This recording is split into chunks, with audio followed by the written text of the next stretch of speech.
ይህ ዘመን ቢጸና ገለልተኛ ሆናለሁ። በዚህ ከሐዘንና ከስቃይ በቀር ምንም አላይምና። ክፉዎች ይነግሳሉ፣ ጥሩ ሰዎች ይናቃሉ፣ ክፋት ያለባቸውም የመንግሥትን ወንበሮች ይቀበላሉ ይላል የ14ኛው ክፍለ ዘመን ፈረንሳዊ ገጣሚ ዩስታሽ ደሻምፕ። ታዋቂው ላኦ ትሱ አንዴ ታኦ ተ ቺንግን ከጻፈ በኋላ ከማህበረሰብ ወይንም ከሶሳይቲ ነጠል ብሎ መኖርን መረጠ ይላል። ስለዚህ ማህበረሰቡን ጥሎ የተገለለ ሰው ነበር። ታኦ ተ ቺንግ ማለት ታኦይዝም እምነቱ ራሱ የመጣበት መጽሐፍ ነው። በክርስትናው መጽሐፍ ቅዱስ፣ በእስልምናውም ደግሞ ቁርአን እንደምንለው፣ በታኦይዝም ደግሞ ታኦ ተ ቺንግ የተሰኘ መጽሐፍ አላቸው። ታዲያ ላኦ ትሱ ይህንን መጽሐፍ ከጻፈ በኋላ ከማህበረሰብ ገለል ማለትን የመረጠው ለምንድን ነው ብለን ስንጠይቅ አንዳንዶቹ ቀለል ያለ ህይወትን መኖር ስለፈለገ ነው ይላሉ። ሌሎቹ ደግሞ ተፈጥሮን ፈልገው ነው፣ ከተፈጥሮ ጋር አንድ ሆኖ መኖርን መርጦ ነው ይላሉ።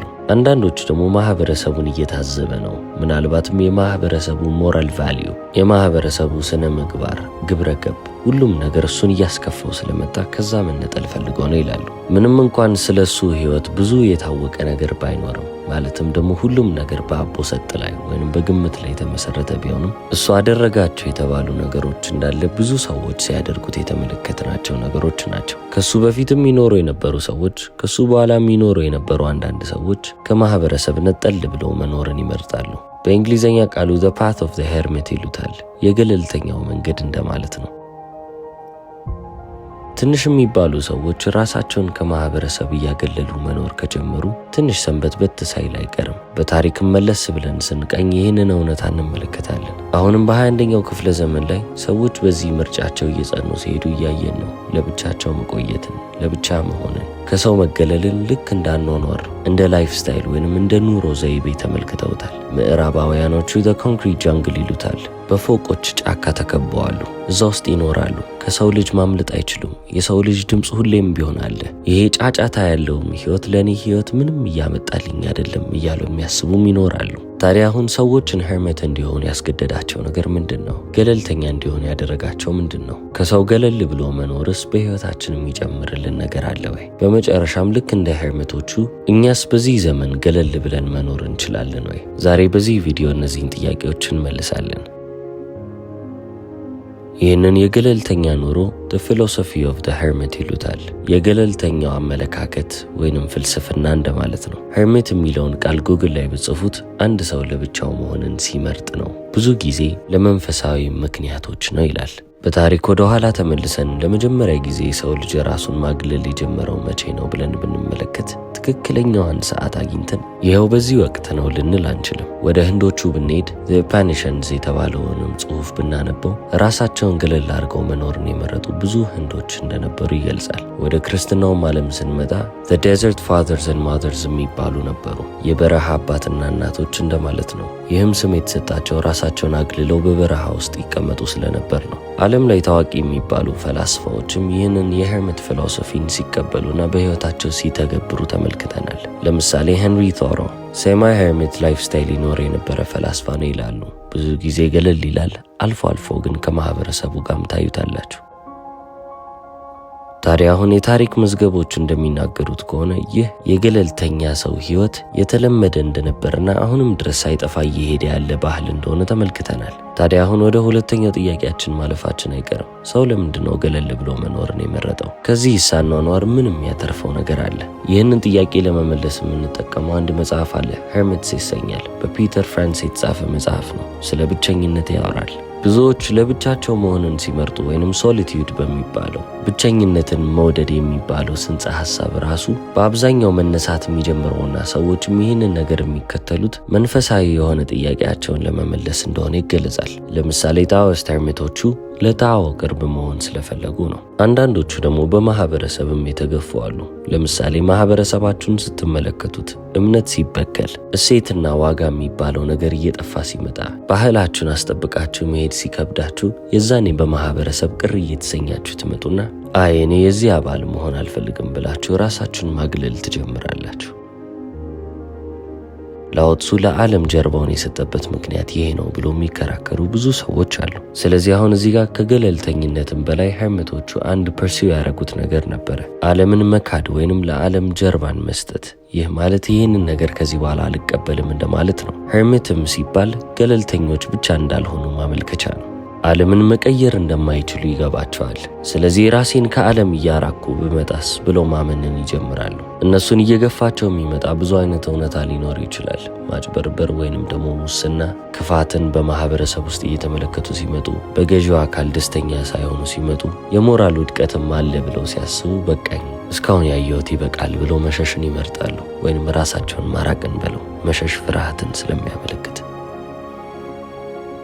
ለእነሱ እንደ ምክንያት የሆነላቸው ነገር እንዳለ በዚህ ዘመንም ምክንያት መሆን ይችላል።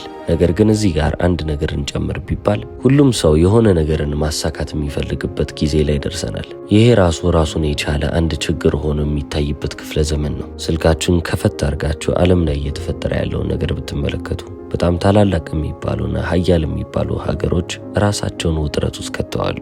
አንዱ አንዱን ሲያስፈራራ ትሰማላችሁ። የሰው ልጅ ሲሰቃይም መስማት የተለመደ ሆኗል። ዓለም ላይ ጥቂት የሚባሉ ግለሰቦች ደግሞ ብዙ የሚባለውን ገንዘብ፣ ብዙ የሚባለውን ኃይል፣ ብዙ የሚባለውን ሁሉንም ነገር ይዘው ቁጭ ብለዋል። ታዲያ እናንተም የሆነ ቀን ይከፋችሁና ከዚህ ሁሉ ነገር ብገላገልስ፣ ለምንድን ነው እንደዚህ አይነት ጣጣ ውስጥ እየኖርኩ ያለሁት ብላችሁ ትጠይቃላችሁ። አንዳንዴ ስታስቡት አይምሯችሁ ጥፉ ይላችኋል። ተነስታችሁ መሄድን ትፈልጋላችሁ። ነገር ግን የያዛችሁ ይዟችኋል። ቤተሰብ፣ ልጆች፣ የምትንከባከቧቸው ሰዎች፣ የምትወዷቸው ሰዎች፣ እነዚህ ምክንያቶች እናንተን ወደ ኋላ ያስቀሯችሁ ይሆናሉ። በዚህ ሐሳብ ውስጥም ደግሞ ለብቻችሁ አይደላችሁም። ሁሉም ሰው ይህንን ሐሳብ ቢያንስ አንድ ጊዜ እንኳን በአይምሮ ውስጥ አመላልሶታል። ምናልባት ለብቻዬ ብኖር ሕይወቴ ይሻሻል ይሆን እንዴ ብላችሁ ታስቡም ይሆናል።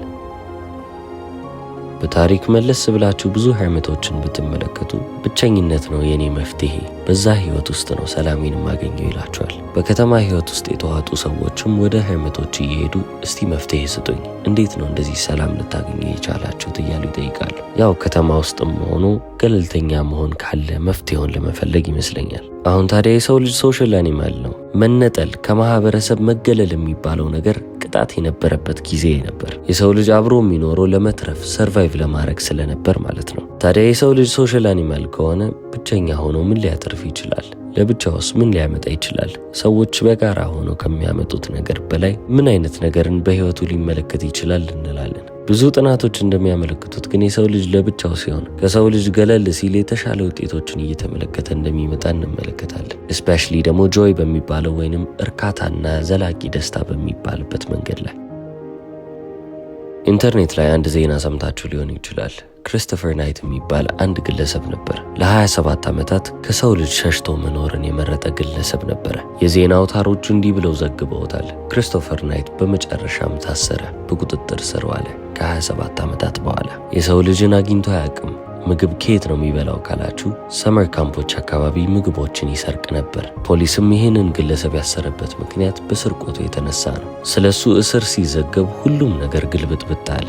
ብዙ ሺህ ደብዳቤዎችና ብዙ ሺህ ጠያቂዎች በዛ እስር ቤት ውስጥ መምጣት ጀመሩ። 500 ጋዜጠኞች ከዚህ ሰው ጋር ቁጭ ብለን እንነጋገር እንጠይቀው ብሎ ሪኩዌስት አረጉ። ስለሱ ህይወትም ደግሞ ዶኪመንተሪ እንስራ ብሎ የመጡ ብዙ ፊልም ባለሙያዎችም ነበሩ።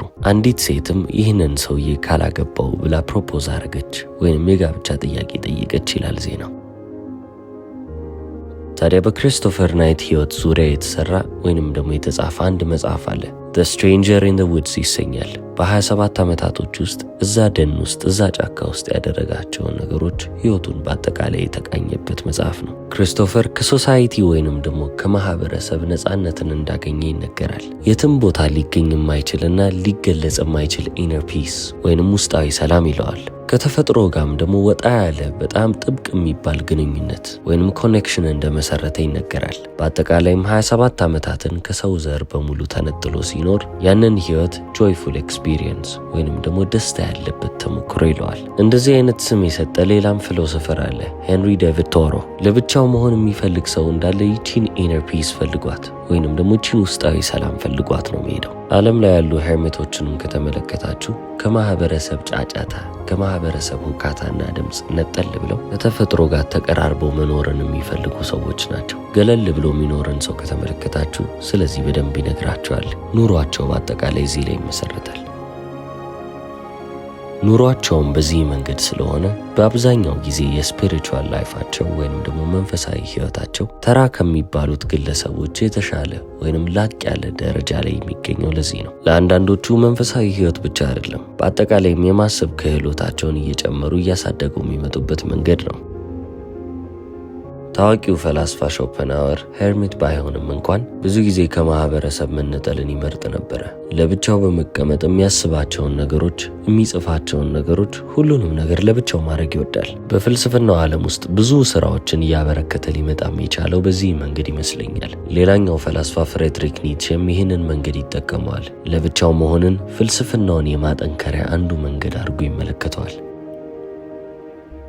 አሁን ያለንበትንም ዘመን ዞር ብለን ከተመለከትነው አቺቭመንት የሚባል ነገር ላይ አዲክትድ የሆነ ሶሳይቲ በጣም በዝቷል። ሁሉም ሰው የሆነ ነገርን ለማሳካት እየሮጠ ነው። የስታተስ ጨዋታ፣ የህይወታችሁ የኑሯችሁ ደረጃ ጨዋታ ሆኗል። ከቁሳዊ ነገሮች ጋር ያለን ቁርኝነት ከዕለት ዕለት እየጨመረ እየጠነከረ እየመጣ ነው። በተጨማሪም ደግሞ ሰዎችንን፣ ሪሌሽንሺፖችን፣ ግንኙነቶችን እንፈልጋለን። ስለዚህ ከጓደኞቻችን ነጠል ተደርገን መታየታችን፣ መታሰባችን ለእኛ ልክ እንደ ስጋት ነው። አንድ መሆንን፣ ከሶሳይቲ ጋር ፊት ማድረግን እንፈልጋለን። ይሄም ደግሞ ለአንድ ምክንያት ብቻ ነው፣ ከማህበረሰባችን ተቀባይነትና ፍቅርን ለማግኘት። ስለዚህ ህዝቡ የሚለብሰውን ልብስ እንለብሳለን፣ ፋሽን ነው የተባለውን ጫማ እናደርጋለን፣ ዜናው የሚለውን ነገር እናዳምጣለን፣ ሰው የሚሰድበውን ሰው እንሰድባለን፣ ሰው የሚያገለውን ነገር እናገላለን። ሁሉንም ነገር ልክ ሌላው ሰው እንደሚያደርገው እያለን የምንመለከት ሰዎች ሆነናል። እዚህ ዓለም ላይ ሁሉንም ነገር ከተመለከታችሁ ጠፊ ነው፣ ቴምፖራሪ ወይንም ጊዜያዊ የሚባል ነገር ብቻ ነው። ነገሮች ይመጣሉ፣ ይሄዳሉ። የመቆየት ምንም አይነት አዝማሚያ የላቸውም፣ ሊቆዩም አይችሉም። ነገር ግን ከሚመጡና ከሚሄዱ ነገሮች ጋር ራሳችንን እያጣበቀን ተቸገርን። በውስጣችን ውስጥም በጣም ሰላም እያጣን የመጣ ነው። በተጨማሪም ደግሞ የሚረብሹ ስሜቶች እየተመላለሱብን ያሉት ለዚህ ነው። ቢይንግ ሄርሚት ሲባል ወይንም ደግሞ አንድ ሰው ሄርሚት ሆነ ለብቻው ገለል ብሎ መኖርን መረጠ ስንል ምን ገብቶት ነው፣ ምን ተረድቶ ነው ብለን መጠየቃችን አይቀርም። ይሄ ሁሉ ነገር ዲስኢንታንግልመንት ይባላል። ወይንም ደግሞ ራስን ከዛ ነገር ማላቀቅ ወይንም ደግሞ ብዙ ጊዜ ራሳችንን ከምናጣብቅበት ነገር ላይ እያፋታን እያላቀቅን ራሳችንን ነፃ ማድረግ ነው። ይህ ምንን ይጨምራል ካላችሁ ዓለማዊ ሐሳብን ወይንም ደግሞ ዓለማዊ ጭንቀትንም እንደዛው። ምክንያቱም ለአንድ ሄርሚት እነዚህ ሐሳቦችና ጭንቀቶች የሱን ህይወት የሚያበላሹ ነገሮች ናቸው። ዓለም አፉን ከፍቶ የሚፈልጋቸው ነገሮች እንዳለ የአንድን ሄርሚት ልብ የሚገዙ ነገሮች አይደሉም። ስለዚህ ይሄንን እንደ ሱፐር ፓወር እንደ እምቅ ኃይል ይመለከቱታል። ያ ማለት ምን ማለት ነው? በህይወታቸው ውስጥ ሰከን ያለ ኑሮን መኖር የሚችሉ ሰዎች ናቸው። ማህበረሰብ የሚባለውን ነገር ሲመለከቱት ሁሌም ቢሆን ከውጭ አድርገው ነው። ያንን ማህበረሰብ ያሉትን ነገር ከውጭ አድርገው ሲመለከቱት እያንዳንዱን እንከን መመልከት ይጀምራሉ። የማህበረሰቡ አንዱ አካል ቢሆኑ ኖሮ ግን ይህንን ሊገነዘቡ አይችሉም ነበር። የችግሩ አንዱ አካል ሆናችሁ ችግሩን ልታውቁት አትችሉም። አንዴ ከችግሩ ስትላቀቁ ግን ችግሩ ምን እንደሆነ ትመለከታላችሁ። አሁን ታዲያ ማሰባችሁ አይቀርም፣ በዚህ ዘመን ሄርሚት መሆን ይቻላል ወይ? ተገለን መኖር እንችላለን ወይ ካላችሁ ምናልባትም ጫካ ገብቶ ለ27 ዓመት መኖር ልክ እንደ ክሪስቶፈር አማራጭ ላይሆንላችሁ ይችላል። ስለዚህ ዘመናዊ ሄርሚት ወይንም ሞደርን ሄርሚት ለመሆን ትሞክራላችሁ። ቻይኒዞቹ የሚናገሩት አንድ ነገር አለ። ተራው ሄርሚት በጫካዎች ውስጥ ይኖራል፣ ነገር ግን ታላቅ የተባለው ሄርሚት በከተማ ውስጥ የሚኖር ነው ይላሉ። ይህ ማለት ምን ማለት ነው ብላችሁ ማሰባችሁም አይቀርም። ለብቻ መሆን ከማህበረሰብ መገለል ፊዚክሊ ወይንም በአካል ግዴታ መነጠልን የሚጠይቅ ነገር አይደለም። እዚሁ ከተማ ውስጥ እዚሁ ጫጫታ ውስጥ እየኖርን ራሳችንን መነጠል መቻላችን፣ ዓለማዊ ከሆኑ ነገሮች ማውጣታችን ሄርሚት ሊያሰኘን ይችላል፣ ወይንም ደግሞ ገለልተኛ ነው ሊያሰኘን ይችላል። እንደ አንድ ሄርሚት ወይንም ደግሞ እንደ አንድ ዘመናዊ ሄርሚት እንዴት ልኖር እችላለሁ ብላችሁ ካሰባችሁ ቀላል መፍትሄ ነው። ሚኒማሊዝም ስለሚባል ሐሳብ ከዚህ በፊት አውርቻለሁ። ለብቻችሁ መሆን ካለባችሁ የምትይዙትንም ቁስ መቀነስ ይኖርባችኋል። እንደ ሰው ልጅ የሚያስፈልጋችሁን ነገር ብቻ ትይዛላችሁ፣ ቀሪው ነገር አያስፈልጋችሁም። አንድ ግለሰብ ሆናችሁ ባለ 3 መኝታ ቤት አፓርትመንት ለእናንተ ምንም አይሰራላችሁም። ስለዚህ አሁንም ስቱዲዮ በቂያችሁ ከሆነ ስቱዲዮ በቂያችሁ ነው። ከሰው ልጅ ጋርም ሁሌም ቢሆን መገናኘት አይጠበቅባችሁም። ሂውመን ኢንተራክሽናችሁን መገደብ ወይንም መቆጠብ ይኖርባችኋል። ታዲያ ይሄንን ነገር ፖሲብል ልታደርጉ የምችሉት ከቤት ሆናችሁ መስራት ከቻላችሁ ብቻ ነው። ለስራ ብላችሁ ከቤት መውጣታችሁ ካልቀረ ግዴታ ከሰው ልጅ ጋር እየተገናኛችሁ አእምሯችሁን እንደ አዲስ እያነቃቃችሁ መምጣታችሁ አይቀርም። ስለዚህ መነጠል የሚባለው ሐሳብ ፓራዶክሲካል የሚባለው ሁለት እርስ በእርስ የሚቃረን ሐሳብ የሚባለው ለዚህ ነው። ተነጥላችሁ መነጠል አትችሉም። ለዚህ ነው ምዕራባውያኖቹ ሃይብሪድ ሄርሚት ብለው አዲስ ስም ደግሞ ይዘው የመጡት። መኪኖች ላይ ሃይብሪድ የሚለውን ነገር ሰምተናል አይደለ?